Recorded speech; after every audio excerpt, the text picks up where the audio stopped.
Hello dear students, welcome in our channel.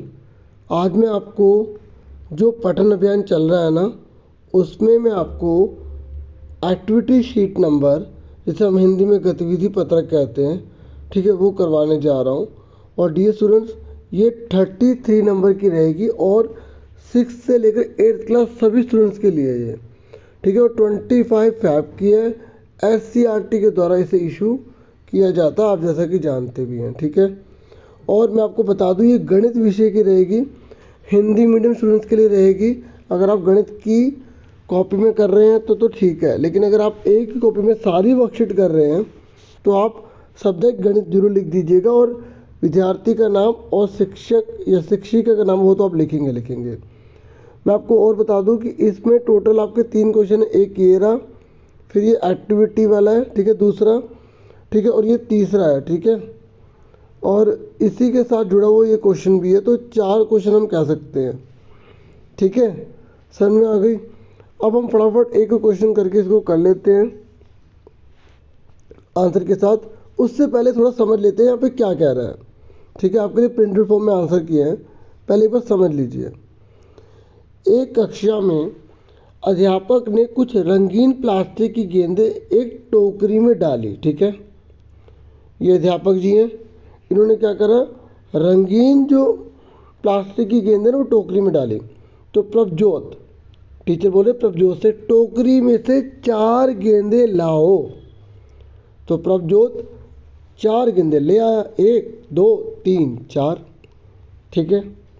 फिर उन्होंने रति को बोला, रति अब तुम टोकरी से 9 गेंदें ले आओ। तो देखिए रति ने 9 गेंद ले दी, 1 2 3 4 5 6 7 8 9, ठीक है। रति 9 गेंदें ले आती है। क्लियर हो गया यहाँ तक आपको। फिर सर ने मीनल को बोला, मीनल क्या तुम टोकरी से 0 गेंदें ला सकती हो, ठीक है। तो अब मीनल ये लड़की है, मीनल उलझन में आ गई। किस में आ गई? उलझन में। उसने कहा नहीं भाई, 0 गेंदें कहाँ से लाऊंगी, ऐसा मीनल सोच रही है। फिर उसके अध्यापक जी क्या बता रहे हैं, हम एक वस्तु, 2 वस्तुएं और इसी प्रकार वस्तुएं गिन सकते हैं, परंतु हम 0 वस्तुएं नहीं गिन सकते।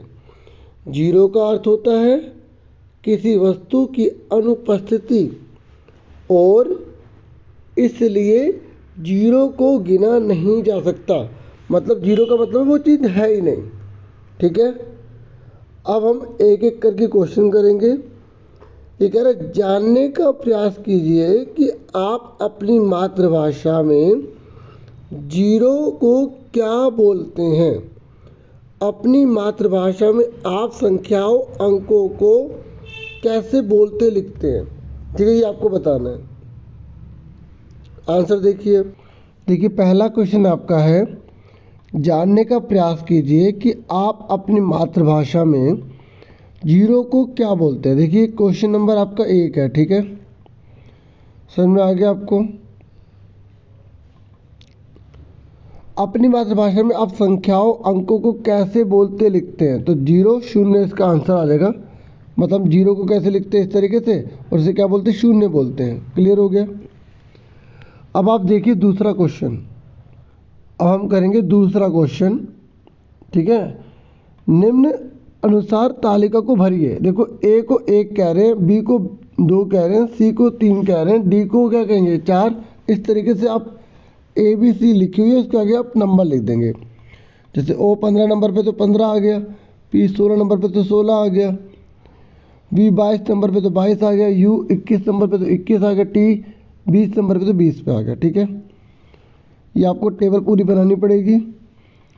अब अंग्रेजी वर्णमाला में लिखकर अपने नाम के अक्षरों का योग ज्ञात कीजिए। आपका जो नाम है ना, उस अंग्रेजी अक्षर में वो कितने नंबर पे आता है वो आपको लिखना है। जैसे यहाँ पे अमल लिखा है ना, तो A कौन से नंबर पे आता है, 1। M कौन से नंबर पे आता है, 13। A 1 और R कौन से नंबर पे आता है, 18। तो इस तरीके से लिखकर इनको जोड़ के लिखना है। आप अपना नाम लिखिएगा यहाँ पर, ठीक है। और फिर आपको अपने दोस्तों के नाम भी लिखने हैं, ठीक है। दोस्तों में तो अभी लिख सकते हैं, लेकिन एक कम से कम एग्जाम्पल बॉक्स बना के अपना जरूर लिख देना, ठीक है। केवल कॉपी पेस्ट मत किया करो, उसको समझो, ठीक है। आपके लिए प्रिंटेड फॉर्म में करता हूँ, आपको किसी प्रकार की कोई प्रॉब्लम ना हो, लेकिन अगर आप उसे समझोगे ही नहीं तो जो इतनी मेहनत की जा रही है उसका बेनिफिट फिर कैसे मिलेगा आपको। सुन रहे हैं मेरी बात आप? तो देखिए, रमन लिखा है, वीना लिखा है, पूजा लिखा है, रिया लिखा है, तो इसको हमने जोड़ दिया यहाँ पर और हमारा टोटल करने पे कितना है, ये आ गया। क्लियर हो गया। और ये मत सोचिएगा ये जो नंबर आ रहे हैं आपके नाम में भी वही नंबर आएंगे, नहीं, कुछ भी आ सकता है, कुछ भी। जैसे किसी का नाम राम हो सकता है, रहीम हो सकता है, ठीक है, पीटर हो सकता है, ठीक, गुलबदन हो सकता है, कुछ भी हो सकता है। तो जो भी नाम है ना उसके टोटल करके आप यहाँ पे लिखेंगे। बाकी आप ये भी नोट कर सकते हैं। क्लियर हो गया। अब आप आगे देखिए, आगे कौन सा क्वेश्चन है। देखिए, अगर एक बात और बता दो, आप इसको 3 नंबर देना चाहे 3 नंबर दे सकते हैं, नहीं तो कोई बात नहीं, ये नंबरिंग आपके हाथ में है। और उसके बाद अब आप इसको 4th क्वेश्चन देना चाहते हो तो 4th, 3rd तो 3rd, ठीक है। मैं आपको एक बार दोबारा बता दूं, अगर आप इसको पहला क्वेश्चन कह रहे हैं, ठीक है, तो ये हो गया दूसरा, ये हो गया तीसरा, ठीक है, और ये हो जाएगा चौथा। अब देखिए चौथे क्वेश्चन में बोला है क्या नाम में अधिक अक्षर होने से योग भी अधिक होता है। चेक कर लो यहाँ पर, देखो देखो यहाँ पर, ये आपको इंग्लिश में करने हैं, सुन रहे हैं, हिंदी में नहीं करने, आपको इंग्लिश में लिखना है। देखो इसमें 4 अक्षर है फिर भी 53 आ रहा है, इसमें 5 होने के बाद भी 47 आ रहा है। तो ऐसा तो है नहीं कि अगर नाम बड़ा होगा तो योग भी बड़ा आएगा, है ना। तो यहाँ पर ये लिखना है, नहीं, जिन नामों में अक्षरों की संख्या अधिक होती है उनका योग हमेशा बड़ा नहीं होता है। हम उपरोक्त उदाहरण में देखते हैं कि रिया के 4 अक्षर है जिसका कुल जोड़ 53 जो रमन और वीना के योग से अधिक है। समझ में आ गई। तो देखिए मैंने पूरी वीडियो आपको अच्छे समझा दी। वीडियो को लाइक किया करो बच्चों, मोटिवेट करो, इतनी मेहनत लगती है पूरी वीडियो बनाने में, कितने घंटे लग जाते हैं। आपके लिए इतना अच्छा करते हैं और आप पूरी तरह सपोर्ट नहीं करते। मैं उन बच्चों को नहीं कह रहा जो सपोर्ट कर रहे हैं, ठीक है, प्लीज़ आप करें ना, थोड़ा थोड़ा सपोर्ट कर रहे, पूरा करो ना, ठीक है। चलो आज के लिए इतना बहुत है, अपना पूरा ध्यान रखिएगा। Thank you for watching and listening carefully. Take care your self dear students.